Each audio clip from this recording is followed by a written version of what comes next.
Morning, Matt. Morning, Mary. Well, is it still morning or are we at? No, we're more like afternoon. Good afternoon. Yeah, good afternoon. Good afternoon, Mary. Good afternoon, Michelle. Hello, everybody out there.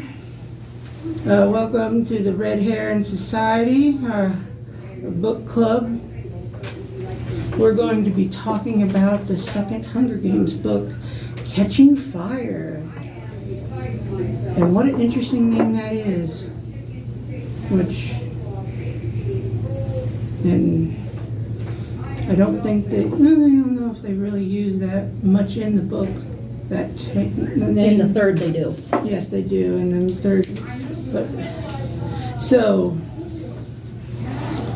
by the way, here we are meeting at High Grounds Cafe in Sydney, Ohio.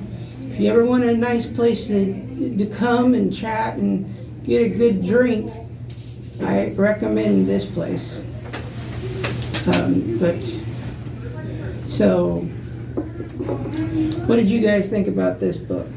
I know I just finished it a couple nights ago. Oh, have you read it before? Yes, I have read it before, but it's been years ago. No, and I flew through it. It was so interesting. It kept me. Yeah, I read it with my kids when they were in school and they were reading it for school. Oh. I was out of school by the time when this whole series started to come out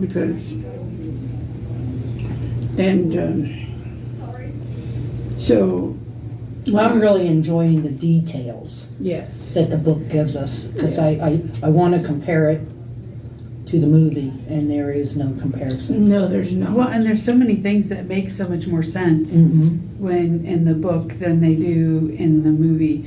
Like, why things happen how they do or what's happening. It's like it just makes so much more sense. Even like the pin is just so much more significant. That's probably the biggest thing that I hate about the movie, and it seems like a little change, but I hate that the pin is not nearly as significant when just some person in the, market gives it to her as what it is when somebody, that she knows and then you later find out has a past history with the games. Well, Because you find out that her mom had a friend. Her sister was friends with Katniss' mom, and then so the girl that gave her the pin, there was that connection to their families and their history and their issue with the games. So there was so much more. You're getting all that backstory that we don't get in the movie, which is sometimes why I like to do things a second time. Because it's like even reading the end of the book, you pay more attention to the details the second time through because you know what's significant, or you hear something and you're like, oh, that's why that mattered. Like I just kind of glossed over it the first time, and now you're like, oh, that's relevant because if this didn't happen. Well, I'm even starting. Even the last few years now, I'm starting to realize that with movies too, because you wouldn't notice certain details in a movie, like even small details in one scene, like see these holes in the wall or something, Well, and sometimes I'll watch a movie and I'll be like, oh, this is really good, you gotta watch it, and I'll tell my husband to watch it, and then when we watch it together the second time, I'll be like, oh, never mind, because I'm like give away something, but I'm just like, I didn't even catch that the first time. That's why that matters. Oh wow, okay. Yeah. And then I'll be like, did you see that? Did you see that? Foreshadowing. Check it out. Because I didn't see it the first time. Or even if you go behind the scenes, I used to love that. One reason that's why I love the DVD. I used to love buying DVDs was because behind the scenes, and then now they only really do that on Blu-rays. Yeah, but a lot of times there's so much content on the internet or on different, apps or different, programs you can download. You can see a lot of that. Yeah. Ugh. Got a hair or something in my mouth. But was there anything that stuck out about this book than the last one? I know they didn't think they would be going. Spoilers. They didn't think they would be going back in. Right. Right. I don't know. The details of the different players that played before, and then having that quarter quell or whatever it is. Yeah. Which the backstory on them was so interesting. Mm-hmm. When I think the first time I saw it or read it, either way, I was so mad. I missed a lot of details because just the idea of having them all have to go back again after they survived just made me so mad that I had, like, this time I'm like, I was really caught up in, when I was reading it this time, the confusion about who's on what side. Like, you know, just there's little clues, like, you know, like, well, remember who the enemy is and stuff like that. And there's all these clues because you think everybody's the enemy. And then as you kind of go through it, and even every time something happens, you're just waiting for the next shoe to drop. You're just like, yep, I knew they were a bad guy, you know, and then it's like, but you're surprised that, you know, people surprised me in this story. That was very compelling because I'm like, especially with you know, you saw that, you know, the Mockingjay pen and everything seemed to become a symbol of rebellion, and it seemed like everybody who was on her side had it somehow, like the cracker, if you remember the cracker, which I don't even think that was in the movie. Was that ever in the movie? No. And what was Peeta's symbol? I forget. Something about a chain, wasn't it? He had a chain, wasn't it? I don't remember. Because I thought that was different in the book than in the movie. Because in the movie he had a locket that had pictures of Yes, Gale and yes, that was in the that was in the book. But is that what he had in the book too? I don't know if it was in the movie, but I don't remember in the movie, but that's what it was in the book. Because I just remember in the book they said something about like, because people were showing like, well, I hope you don't mind, we used your, you know, like several people used the Mockingjay for their thing. Became very popular in the, well, I know it was in the capital, but in the districts. In the districts, and then I know,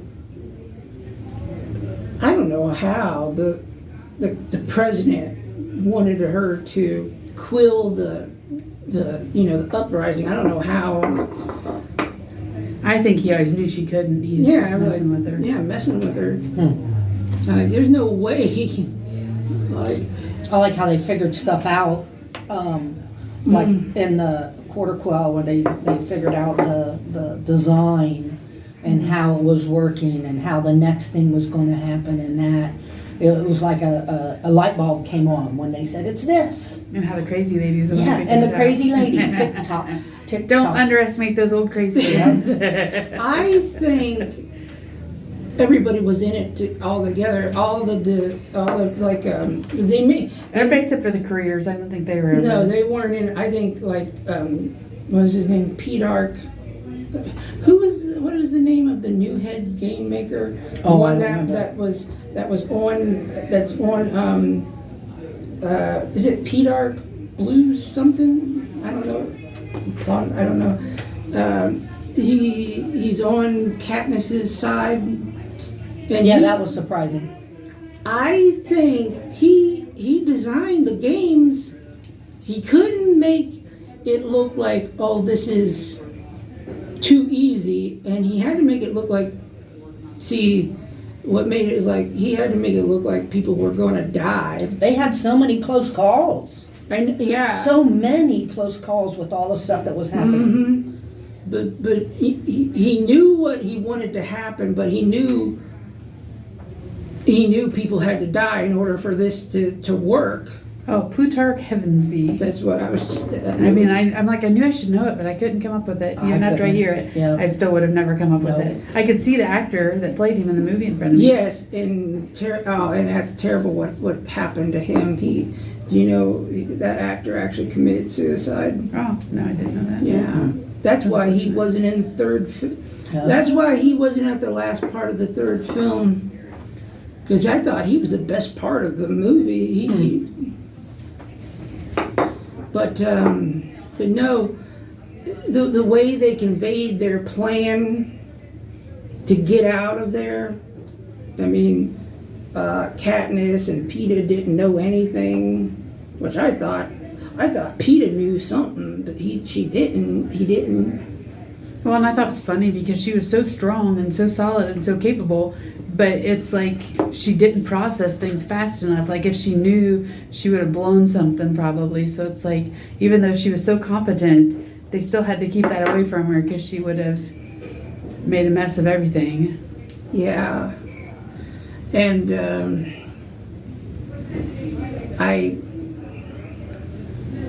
but even when they were in District 12, you know, like they were, you know, playing out this, this is what I don't understand. I'm like, she's back home and she's playing out this role and she keeps feeling like she has to escape. Did you understand, like before even the president comes and says, you know, I'll be watching you, or and you know, obviously they're going to want him to get married and have probably children or whatever, but still they say she wants to escape before this whole, before the quarter quell or anything like that, or things got worse in the District 12 where the food shortages and like the new peacekeepers came in there. I couldn't understand, why did she want to escape then? Because she didn't want to do it no more. She just wanted to be done. I guess you could say she wanted to be free. Well, and I think she knew that her life was never going to get any better. Yeah, that's because even with the money, it couldn't solve the problems that they had in her district, and so I think she knew it couldn't get any better. So she was hoping for, like, if they could get away. Yeah, I can see that. You know where we stopped at? Something. I know Michelle was the last one talking. Something we were talking about in the. Sorry, we had a little bit of technical difficulties. We were talking about in District 12 and About Katniss was home and wanted to take off. Is that what we were? Yeah. And I guess it was going to be winter soon. That wouldn't be a good time to be homeless and on the run. I wouldn't think so. No, it wouldn't. But I found it interesting, like the conflict between, like most of the time in movies and books, there's just this like one true love and all, you know, whatever. But then for a while, like with the Twilight stuff, and then with this, there was like a trend for having like the opposing, like I have to pick, you know, one, and I'm like, it's in there too, isn't it? It's just funny how they, you know, like, what do they call that? Because in Twilight, she picked the, you know, the triangle, big, strong, buff guy that, you know, could, you know, like defend her. But in Hunger Games, and the one I'd pick every time is the dependable, loyal, compassionate kind that just deeply loved her. I mean, there was a bunch of like, oh, I'm Team Gale, I'm Team Peeta, and I'm like, all day Peeta, because he was just.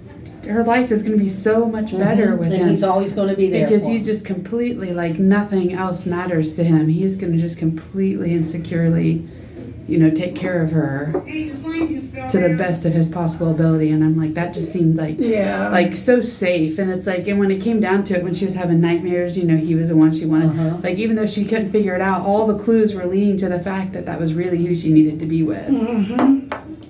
Because her and Gale were too similar. Like, you don't need two people that have the same skills in a relationship.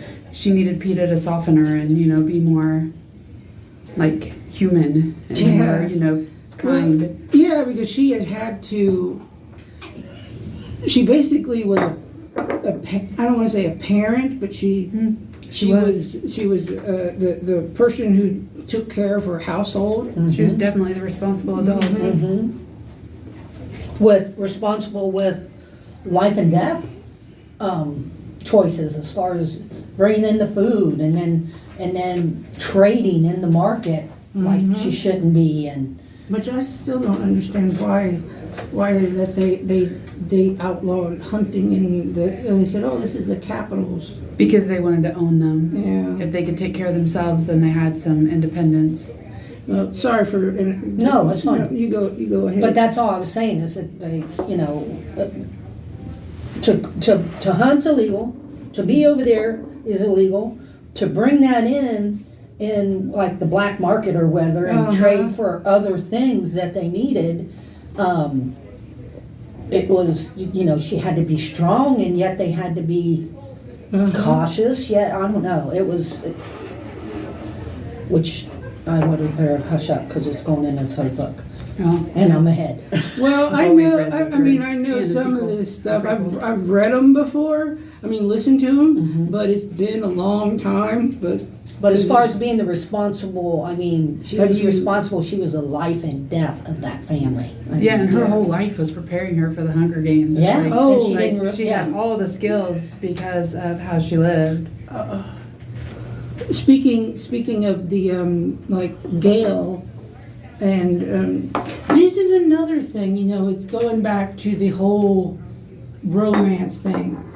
When Gale got beat in the square, and because he thought that the same peacekeepers were there, and he's coming in with the turkey, and then they basically get him, and they're trying to save him, and she decides she's in love with him. Yeah, I'm like. But I think it's, she's is just compassionate towards him. And I think that it takes her a long time to think of, like you can love people. There's lots of people I love, but it doesn't mean I want, it's not romantic necessarily. Yeah. I think he was more like her brother. But I think, since she was so young and had such, she didn't have the luxury of, thoughts and, reading and just, maybe the, personal knowledge of interacting with people the way we do, so it's I don't think she understood that. I think she knew that she loved him, but I don't think she understood that it wasn't. I don't think it was ever really romantic, towards I think he Gale. Sort of thought he thought it was romantic, but for her I think it was always more of a brother. But it was a really deep family kind of love, which confused her. And she was so appreciative of Gail taking care of Prim and Mom while she was at the games. Yeah. He hunted for everybody. He hunted, helped all of them, and they wouldn't have made it without that. They didn't have the means, or she did what? The mom did some washing, and they sold their goat milk, and but it'd have been really rough without fresh meat and stuff. But I believe her mom was like an apothecary. Yes. But I wonder if that probably isn't enough to. I don't even know if she got money for that. No, they did trades and stuff when they could. And she, but no, when they did, and then it was the mayor's daughter who came to the house because they said they needed something stronger, and then isn't that where we learned more about? That wasn't where we learned more about her friend. It was when they were watching the Hamish's games on the train. Yeah. And they saw her at the reaping. And then that's another thing I had forgotten about. I forgot about the force field type things, and I'm like, okay, you're living in a world where your people are starving, but you have the technology to create a force field. Yeah, but it's her fault they had to have the force field. Because after she shot out in the first year, the next year they had a force field. But I think they always had some kind of force field around the games. Because so that people couldn't get out. Because that's what Hamish, Yeah, that's how he survived. Because he stayed right at the edge. They couldn't come behind him. Whatever, somebody threw something at it, and then it bounced back at him. Yeah, they threw nuts at it when they were. No, when Hamish the axe was in the game. Yep. And then spoilers. That's another spoiler. And Hamish, when he was in his reaping, or not reaping, but when he was in the games, how he survived. It was by this chance that somebody threw a axe at a force field and it bounced back. Well, they implied that he knew that was going to happen. Like he ducked and Yeah, he saw. like he knew that it was going to. to do that. I don't know. I think, But it's not just the force fields. It's like just in general. If you see the excess in the capitals, that people are starving while they're living in such like Yeah, they ridiculous. eat, fill themselves up, and go puke, and come back and eat some more. I was like, yeah, and they people were were like- starving. yes, I was like, what the heck is this? Well, and even like they modify their bodies. Like some of them look like animals and have different like colored hair and different weird tattoos and different things that like you just think in a world where people can't even eat, like how can they modify themselves to that point, or like have expensive clothes and things that like and gosh it didn't even sound beneficial, like useful, like, oh, I want to have something that'll make me, I don't know, breathe better. right, yeah, just useless like Well, cosmetic. yeah, mostly cosmetic. Well, because even like, I don't remember as much reading about it in the books, but in the movies when I watched it, one of the things stuck out was like when they were talking about the showers, and how they could have different scents in the shower and different I kinds don't of remember that. things. Because when Peeta does his interview the first time, he's like, they ask him what he likes about the Capitol, and he says, the showers in the first book, and then he's like, do I still smell like roses? And he leans in, and then he and the guy are like smelling each other and Oh, making that's a big, funny. Yeah. like that just stuck out to me really funny. That two grown men sniffing each other is just weird. But then I think like I was kind of bothered when my kids read this a while back, because the idea of all these kids killing each other, it does not seem like a child's book to me. And I was like upset that my kids were younger supposed to be when they young read teens. them, and I was just like, wow, that's like pretty intense content. Yeah. Like I would not call that a children's book. Well, it's a young adults, what they say. Young adult or young teens.